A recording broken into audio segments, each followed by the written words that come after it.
नमस्कार दोस्तों, एक बार फिर से स्वागत है आप सभी का आज के इस वीडियो में। और आज का हमारा टॉपिक है भारत पर अरबों का आक्रमण। दोस्तों, इसमें हम अरबों के आक्रमण, तुर्कों का आक्रमण, संपूर्ण जानकारी के साथ आज के इस वीडियो में हम पढ़ेंगे। तो आइए दोस्तों शुरू करते हैं। दोस्तों, मोहम्मद बिन कासिम के नेतृत्व में अरबों ने भारत पर पहला सफल आक्रमण किया था और दोस्तों इसने 712 ईस्वी में सिंध पर विजय पाई थी। सिंध दोस्तों वर्तमान में पाकिस्तान में है। अरब आक्रमण के समय दोस्तों सिंध पर दाहिर का शासन था। भारत पर अरब वासियों के आक्रमण का मुख्य उद्देश्य धन दौलत लूटना और इस्लाम धर्म का प्रचार प्रसार करना था। दोस्तों 932 ईस्वी में अल्पगीन नामक एक तुर्क सरदार गजनी साम्राज्य की स्थापना की और राजधानी गजनी थी। इनकी जो राजधानी थी वो गजनी थी। दोस्तों अल्पगीन की मृत्यु के पश्चात कुछ समय तक गजनी में प्रीतिगीन का शासन था और इसी के शासनकाल में सबसे पहले भारत पर आक्रमण किया गया था। प्रथम तुर्क आक्रमण के समय पंजाब में शाही वंश यानी कि जयपाल शासन कर रहे थे। दोस्तों साथ ही साथ इसमें अल्पगीन के गुलाम यानी कि अल्पगीन का गुलाम और दामाद सुबुक्तगीन था और इसने 977 ईस्वी में गजनी की गद्दी पर बैठा था। महमूद गजनी सुबुक्तदीन का पुत्र था, यानी कि दोस्तों महमूद गजनी के पिता का नाम सुबुक्तदीन था और मोहम्मद गजनी का जन्म 1 नवंबर 971 ईस्वी में हुआ था। अपने पिता के काल में यानी कि महमूद गजनी सुबुक्तदीन के शासनकाल में खुरासान का शासक था। महमूद गजनी 27 वर्ष की अवस्था में 998 में गद्दी पर बैठा था। साथ ही साथ दोस्तों बगदाद का खलीफा यानी कि अल अदर बिल्लाह ने महमूद गजनी को 2 उपाधि दी थी, यानी कि यमीन उद्दौला और यमीन उल मिल्लाह की उपाधि दिया था। महमूद गजनी ने भारत पर दोस्तों 17 बार आक्रमण किया था और महमूद गजनी के भारतीय आक्रमण का वास्तविक उद्देश्य धन की प्राप्ति थी।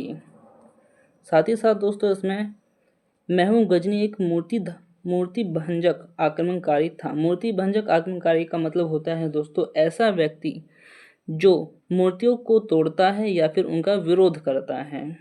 दोस्तों महमूद गजनी ने भारत पर पहला आक्रमण 1000 ईस्वी में किया था और पेशावर के कुछ भागों पर अधिकार करके वो वापस लौट गया था। महमूद गजनी ने 1001 यानी कि अगले साल ही शाही राजा जयपाल के विरुद्ध आक्रमण किया था और इसमें जयपाल पराजय हो गया था और महमूद गजनी जीत गया था। महमूद गजनी का 1008 में नगरकोट के विरुद्ध हमले को मूर्तिवाद के विरुद्ध पहली महत्वपूर्ण जीत बताई जाती है। साथ ही साथ दोस्तों महमूद गजनी का सबसे चर्चित आक्रमण 1025 में सोमनाथ मंदिर सौराष्ट्र पर हुआ था। ये दोस्तों वर्तमान में गुजरात में है और इस मंदिर की लूट में उसे करीब 20 लाख की दिनार की संपत्ति हाथ लगी थी। साथ ही साथ इसमें दोस्तों सोमनाथ की रक्षा में सहायता करने के कारण अहिलवाड़ के शासक पर महमूद गजनी ने आक्रमण किया था। सोमनाथ मंदिर लूट कर ले जाने के क्रम में महमूद पर जाटों ने आक्रमण कर दिया था। महमूद गजनी जब सोमनाथ मंदिर लूट कर लेके जा रहे थे तब दोस्तों जाटों ने उनके ऊपर आक्रमण कर दिया था। सोमनाथ भारत के 12 ज्योतिर्लिंगों में प्रथम है, यानी कि दोस्तों उस समय भारत के 12 ज्योतिर्लिंगों में प्रथम ज्योतिर्लिंग सोमनाथ मंदिर को माना जाता है। यह दोस्तों गुजरात में अरब सागर के तट पर है और 13 नवंबर 1947 को सरदार वल्लभ भाई पटेल के द्वारा इसका पुनर्निर्माण शुरू किया गया था। साथ ही साथ दोस्तों 11 मई 1951 के दिन राष्ट्रपति यानी कि राजेंद्र प्रसाद के द्वारा इस मंदिर में प्राण प्रतिष्ठा की गई थी।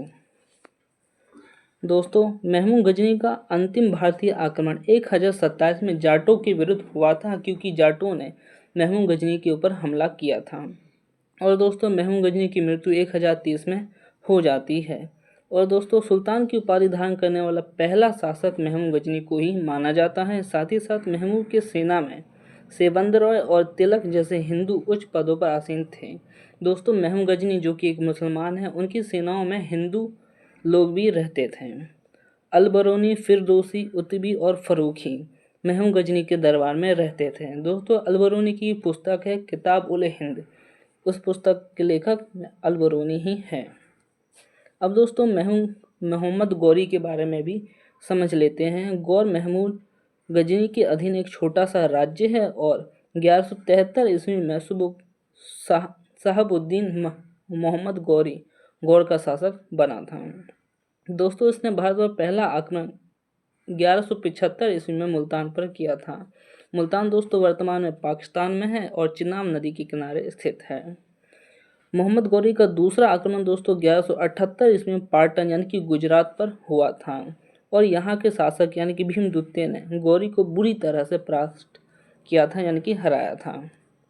दोस्तों मोहम्मद गौरी द्वारा लड़ा गया कुछ प्रमुख युद्ध है, जिनमें से तराइन का प्रथम युद्ध 1191 ईस्वी में मोहम्मद गौरी और पृथ्वीराज चौहान के बीच में हुआ था और इस युद्ध में दोस्तों पृथ्वीराज चौहान की विजय हुई थी और मोहम्मद गौरी हार गए थे।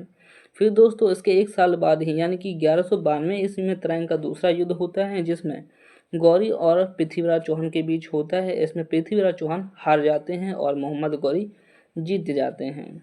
दोस्तों चंदावर का युद्ध 1194 में गौरी और जयचंद के बीच में हुआ था। इसमें दोस्तों जयचंद हार जाते हैं और मोहम्मद गौरी विजयी रहते हैं। तराइन के प्रथम युद्ध में दोस्तों पृथ्वीराज चौहान का सेनापति स्कंद था। दोस्तों अगर आप सभी को इसका PDF चाहिए तो आप सभी को टेलीग्राम पे मिल जाएगा। टेलीग्राम का लिंक मैंने डिस्क्रिप्शन में दे दिया है। अगर वीडियो अच्छी लगी हो तो लाइक शेयर सब्सक्राइब ज़रूर करें। आज के लिए इतना ही, मिलते हैं नेक्स्ट वीडियो में।